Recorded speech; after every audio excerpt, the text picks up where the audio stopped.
Kalau di rafting di desa kami itu yang rame itu Sabtu Minggu, itu rame. Kadang perahunya sampai kurang-kurang.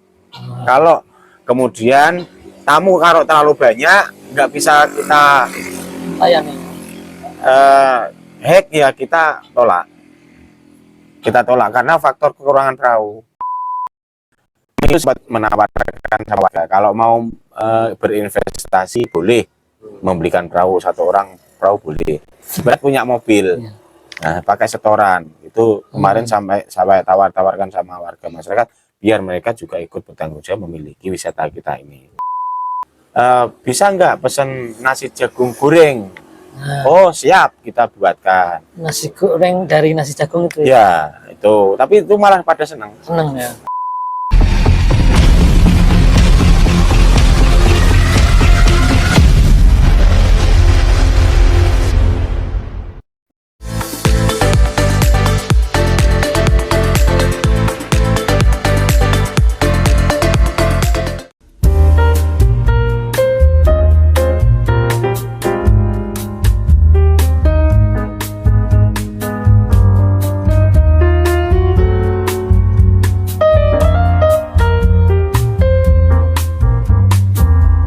Salam inspirasi, kembali bertemu dengan kami di acara Bincang Inspirasi. Seperti biasa, dalam Bincang Inspirasi ini kita bertemu dengan tokoh-tokoh yang memberi inspirasi yang dapat kita teladani untuk kemajuan kita bersama. Dan kali ini kita bertemu dengan tokoh, yaitu orang nomor 1 di desa Kali Sambirjo. Desa Sambirjo, Kecamatan Beringin, Kabupaten Semarang. Beliau adalah Bapak Rianto. Selamat siang Pak Rianto. Gimana kabarnya? Baik ya, Pak Rianto ini menjadi kepala desa di Sambirjo. Ini bisa ceritakan Pak, desa Sambirjo itu apa sih? Desa, kayaknya kita tahunya di desa sosial itu Sambirjo belakangan banyak ini apa itu? Rafting ya? Ya mungkin bisa diceritakan Sambirjo itu seperti apa? Sambirjo ini terdiri dari 3 dusun pedukuhan. Yang pertama dusun Bajangan itu di sini letaknya, kemudian ada dusun Sambirjo di sebelah situ, terus kemudian ada dusun Soplata. Nah di desa Sambirjo ini sebenarnya awalnya itu yang maunya pengembangan potensi wisata ini dari masukan dari masyarakat juga, terutama BPD punya masukan bagaimana untuk mengembangkan wisata di desa Sambirjo ini biar menjadi dapat penghasilan untuk masukan desa. Kemudian terus pihak BPD masuk ke pemerintahan usul bagaimana untuk mengembangkan wisata. Kemudian setelah berjalannya waktu, pertamanya Mas, itu awalnya ada rafting ini tubing ya? Itu patungan Mas. Patungan ya. Patungan itu sumbangan dari orang per orang awalnya. Terus kemudian setelah sumbangan orang per orang bisa membantu, dan dalam itu ada yang membantu 5, 4, 2, nah semampunya kemudian berkembang lagi, terus kok potensinya semakin bagus, prospeknya semakin bagus. Terus kemudian ya berlanjut, pemerintah desa menanggapi serius bahwa kemudian ini akan menjadi besar, ya kita harus bisa membantu masukan. Oh ya, ini intinya bahwa daya tarik di desa Sambirjo ini ternyata rafting rafting selusur sungai dengan itu ya. Mungkin sejak kapan Pak ini bisa semakin berkembang? Mulai 2022 itu sudah mulai berkembang. Malah itu ada yang dari Selandia Baru, Belanda, ada datang ke sini, terus ada yang dari Australia. Ya, ada yang dari Australia sudah ke sini, ada yang Chinese sudah ke sini. Tapi Cina itu kebetulan dia liburan ke daerah Jawa Tengah sini, terus kemudian mampir ke sini. Pak Rianto ini menjadi kepala desa sejak kapan ini? Saya namanya ya Rianto kita Ahmad Rianto aja. Ya. Saya jadi kepala desa itu sejak tahun 2022, baru. Oktober pilihannya. Pilihannya Oktober. Pada bulan Oktober ada proses pilihan kepala desa. Saya dibantu oleh masyarakat. Iya. Kemudian masyarakat juga ikut berkontribusi dengan proses adanya pemilihan kepala desa. Saya terpilih. Ya. Sebelumnya apa Pak? Sebelum kepala desa? Sebelum jadi kepala desa saya guru. Mengajar di SD Candirejo 3. Nah, itu letaknya di sebelah sungai sana, itu dari sini mungkin 3 kilo. Candirejo itu desa lain berarti? Desa lain, kecamatan Pringapus. Oh, Pringapus. Ya. Candirejo ya desa yang ada bendungan itu ya? Ya sebelumnya. Kalau dari sini sebelumnya bendungan Jagung, ya? Bendungan Jeragung itu. Iya. Bendungan Jeragung itu kan juga ikut Candirejo. Ya. Iya. Tertarik menjadi kepala desa, gimana selama berapa tahun ini Pak? 3 tahun berjalan. Gimana? Ya jadi kepala desa itu kalau saya itu simpel. Dari awal saya jadi kepala desa itu cuma maksud dan tujuannya adalah untuk membantu masyarakat. Membantu. Nggak ada istilah yang lain, nggak ada. Udah jadi guru, sekarang jadi kepala desa begitu ya. Apa sensasinya seperti apa Pak? Atau mungkin tantangannya? Tantangannya ya kita nahan dalam sistem pemerintahan, pengelolaan keuangan desa. Itu kita harus hati-hati. Soalnya kalau nggak hati-hati ya banyak kejadian di desa-desa lain atau wilayah lain tuh dengan faktor uang dana desa itu banyak yang terjerat.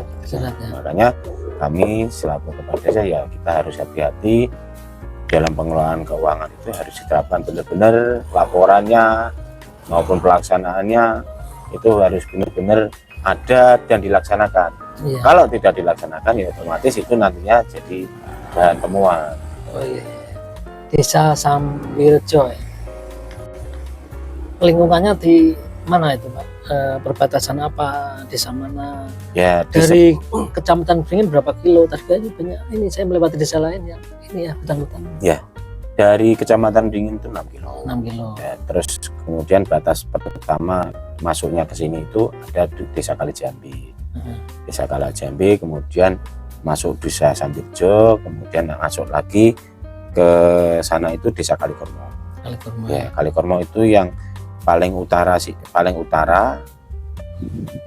timur batas Kecamatan Beringin. Masih di lingkungan Beringin semua. Ya, ya. Untuk masyarakatnya berapa penduduk di sini? Masyarakat penduduknya total 4.600-an. Ya. Tergolong besar ya itu ya? Ya, lumayan. Untuk jumlah kakaknya sekitar 1.300. Untuk berarti dengan jumlah segitu berapa dana desa yang biasa diterima tiap tahunnya? Untuk dari tahun 2000 kemarin setelah ada mau pileg itu kita ada pengurangan semua kuota. Pengurangan ya? Ya, pengurangannya banyak, 400 juta. Jadi faktornya karena untuk proses pilihan umum. Ya. Tapi sekarang sudah naik lagi sedikit. Usia berapa? 45 tahun. 45 tahun. Gagasan apa mungkin untuk ke depan ini kan baru 2 tahun berjalan. Ya, 3 tahun berjalan. Gagasan ke depan Kalikormo seperti apa dulunya? Seperti apa nanti akan dibawa seperti apa? Harapan saya itu sebenarnya desa ini bukan Kalikormo ya, Desa Sambirejo ya. Desa Sambirejo ini ya kedepannya ya tidak cuma infrastrukturnya yang berkembang, tapi potensi manusia, sumber daya manusianya, SDM-nya juga harus berkembang. Untuk sumber daya alamnya kita itu mencoba untuk mengembangkan wisata itu guna mengenalkan wilayah Sambirejo, terutama di Kabupaten Semarang, memiliki potensi wisata yang bagus, yaitu terutama pemanfaatan arus sungai yang dibuat untuk rafting. Tapi dalam pengembangan wisata itu banyak sekali masih kekurangan tentang partner dalam arti untuk pengembangannya itu masih kita berjibaku dengan usaha sendiri. Terus ini rintisan yang kedepannya ya kita harus punya ruang terbuka hijau. Ruang terbuka hijau itu kemudian kan itu juga untuk wisata juga nanti. Ditambah ini ya tadi kembali ke ini ya, rafting ini ya. wisata yang bisa menaikkan nama Sambirjo ini ke tingkat nasional atau tingkat nasional. Mungkin bisa ceritakan lagi.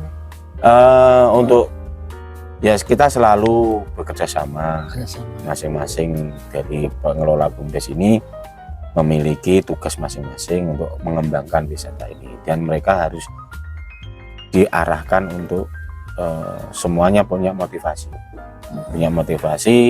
agar desa ini menjadi tren kedepannya itu terkenal, itu ya harus dikembangkan bareng-bareng. Bukan cuma pemikirannya kepala desa, kita harus masukan-masukan dari warga masyarakat, terutama pemuda-pemuda yang benar-benar ikut berkecimpung di dalam memajukan desanya. Ya. Sama ini dikelola seperti apa itu? Melalui BUMDes ya? Ya. BUMDes ya. Seperti apa Pak? BUMDes terlibat di sini ini sebagai apa ya? Maksudnya apa yang dilakukan di sini? BUMDes di dalamnya terutama ya pengelolaan uang masuk dari kegiatan unit-unit di pemerintahan, di pengelolaan BUMDes ini.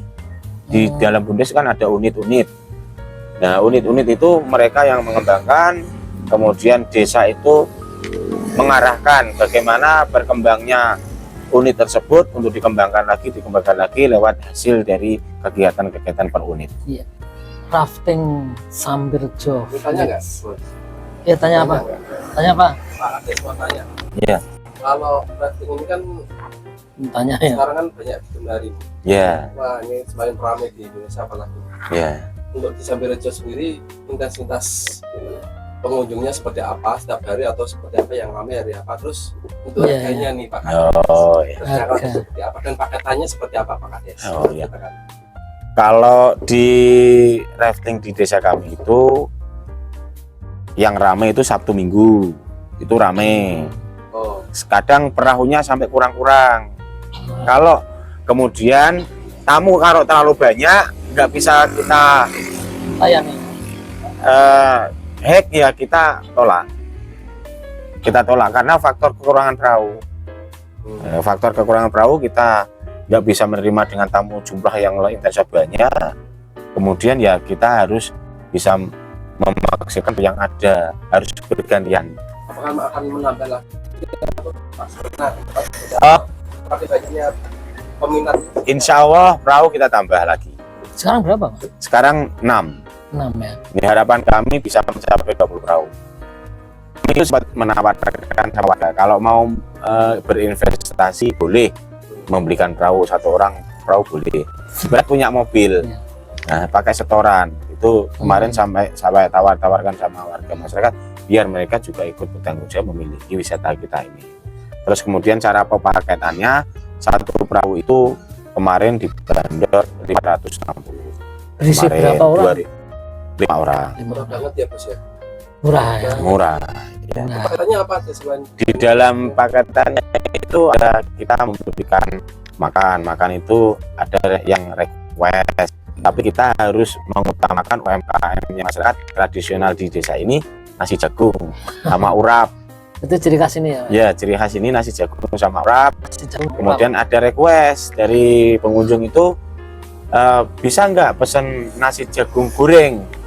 Oh siap, kita buatkan nasi goreng dari nasi jagung itu ya? Itu, tapi itu malah pada senang ya. Terus kemudian ada snack, ada kelapa muda, itu pasti si kita itu suka ya nasi jagung ya. Itu request bebas itu atau selain itu bisa ya? Bisa, request itu kita kan UMKM-nya kan nggak satu orang, masyarakat yang menguasai bidang-bidang UMKM apa itu kita sampaikan, ini ada pesanan ini, bila tolong dibuatkan. Memberdayakan. Nah, kita utamakan itu pemberdayaan masyarakat. Untuk medannya sendiri nih Pak Kades, seperti apa di sungainya, seperti apa, menantang atau gimana, dan berapa meter sih jaraknya Pak Kades? Dari start kemana? Ya, startnya dari Bendungan Punung. Itu ya itu jaraknya 7,5 km. Dari sini? Ya, dari finish sampai start, dari start sampai finish itu 7,5 km. Itu dijangkau dalam waktu 2 jam. Itu sungai apa yang dilewatinya? Sungai Tuntang. Ya, itu melewati ya itu desa Tandirjo itu tadi batasnya. Terus kemudian dalam perjalanannya itu ya arus sungai itu nggak bahaya. Nggak bahaya karena kita masuk kategori level 3. Aman. Anak-anak, kalau saya punya anak nih Pak, anak kecil itu bisa ya Pak ya, aman. Kalau untuk anak-anak super aman, soalnya cocok nih buat keluarga ini. ya nggak ada sifatnya yang berbahaya, curam nggak ada. Berarti fun ya, Fun, happy, ya. nggak ada faktor bahaya. Dalamnya juga nggak terlalu dalam. Dalamnya itu kebanyakan itu rata-rata 2 meter. Iya itu. Keselamatannya gimana ya Pak Des? Selamatnya ya alhamdulillah semuanya sudah dilengkapi. Kemarin juga sudah standar ini ya. Untuk segi keamanan badan atau individu kita sudah siapkan, ada helm, ada pelampung, kemudian ada tali untuk jika seandainya terjadi sesuatu yang sifatnya pengunjung itu jatuh nggak bisa berenang, itu sebenarnya sudah tertolong sama pelampung. Cuma kalau arusnya deras itu harus pakai tali, kita tarik tuh, ini talinya, kemudian untuk menolong masyarakat yang pengunjung itu tidak bisa berenang dan arusnya deras. Mungkin dilengkapi fotografer mungkin sudah ada belum ya? Sudah. Di pos di daerah tertentu, Ya. Titik tertentu. Titik tertentu itu fotografernya sudah. Ya. Komplit itu. Komplit ya. Datang aja ke sini ya. Pasti. Nanti saya ajak keluarga. Iya ini. Eman-eman nih di daerah yang potensi kabupaten ya, baru masuk sini luar biasa nih Bos. Kalau iya. ada rafting ternyata di sini. Iya, makanya kita harus rajin gitu. Kok bahasanya tambah. Kalau kita dalam Iya. dalam menyponsorkan kita itu selalu mengangkat nama kabupaten. Ya. Yang kita utamakan harus nama kabupaten. Soalnya agar tujuan kami kabupaten juga perhatian nama kita. Kabupaten Semarang ya. Iya. Nama desa itu. Iya. Visi misinya luar biasa. Iya, visi misinya membangun Kabupaten Semarang. Ya. Untuk akses ke sini gimana Pak? Sulit nggak? Untuk akses ke sini mudah sekali. Jadi, kalau lewat tol ya Bawen, kemudian ada persimpangan Tuntang itu, jembatan Tuntang itu masuk, kemudian sampai ke Beringin itu belok ke arah yang namanya Pondok Seneng, kemudian satu jalur itu sudah sampai. Berapa menit kira-kira? Kalau dari Bawen berapa menit kira-kira? Taruh dari Bawen itu mungkin setengah jam. Setengah jam ya. Kalau dari kota Semarang, hitung sendiri ya, dari Semarang ke Bawen berapa? Kalau Bawen ke sini setengah jam. Kalau dari Salatiga, untuk anak-anak itu Semarang senang. Oh iya. Senang untuk anak-anak SD, SMP itu senang. Memang rutenya memang fun, berarti fun. Anak-anak aman ya Pak? Aman. Sulaiman pokoknya bagus. Untuk anak-anak bagus. Bulan apa ya? Yang paling ramai bulan apa kira-kira? Ini bulan Desember ini. Kemarin itu yang paling ramai. Ya, yang liburan sekolah itu paling ramai. Tamunya tua muda semuanya masuk semua. Anak-anak. Nanti IG-nya mana kalau bisa berkunjung di mana? Bisa di IG. IG-nya sementara dia katanya dihapus sama untuk IG desa mungkin ada, tapi kalau IG-nya wisata kemarin dihapus karena sudah masuk posket yang luar biasa seperti ini, sudah terbantu seperti ini, bisa untuk cari informasi. Iya. Promosinya kemana aja Pak? Biasanya promosi lewat apa aja? Promosi ya. Promosi sementara ini ya lewat memakai jasa YouTuber. Mereka datang ke sini mau mengembangkan, mau memberitakan wisata kita. Banyak yang kemarin ke sini untuk masuk ke sini. Semakin ramai ya Pak? Ya, semakin ramai Pak. Tahun 2023 ini tamunya mencapai 500-an. 500. Ribuan malah Mas. Ribuan tamunya. Pecah rekor tahun 2024. Ya, 2024 itu pecah rekor. Sebenarnya itu kalau ke sini lebih bagusnya itu bulan-bulan Desember, awal Desember. Rekornya sudah bagus sekali. Mungkin ke depan pesan terakhir kepada masyarakat untuk pembangunan di desa ini seperti apa? Ya, untuk masyarakat kami setidaknya ya setelah desa ini berkembang menjadi bagus, setidaknya diikuti oleh sumber daya manusianya yang bisa mendukung kaitannya dengan tamu yang datang. Ibaratnya keakraban, keramah-tamahan itu yang kami harapkan. Ya, keamanan juga, soalnya nama baik itu bisa dipegang, bisa dilihat dari masyarakat itu ya, terutama kalau bertamu di desa lain itu ya tentang keamanan. keamanan. Kemudian ramah tamah masyarakatnya itu sendiri. Yakin bisa itu ya? Bisa Pak, bisa. Ini tantangan lagi terakhir, tantangan masyarakat kita ini seperti apa? Tantangan terakhir untuk masyarakat kita ya itu tadi, bagaimana mereka itu benar-benar bisa menerima adanya wisata ini untuk kedepannya lebih bagus. Bagus lagi. Ya. Ya. Baiklah, ini tadi perbincangan kita dengan Bapak Rianto, Kepala Desa di Sambirjo, Pak ya, Kecamatan Beringin, Kabupaten Semarang. Kita nanti akan selalu mencari inspirasi untuk kita bisa setidaknya contoh tokoh-tokoh tersebut. Dan sampai jumpa di acara bincang-bincang selanjutnya. Salam inspirasi.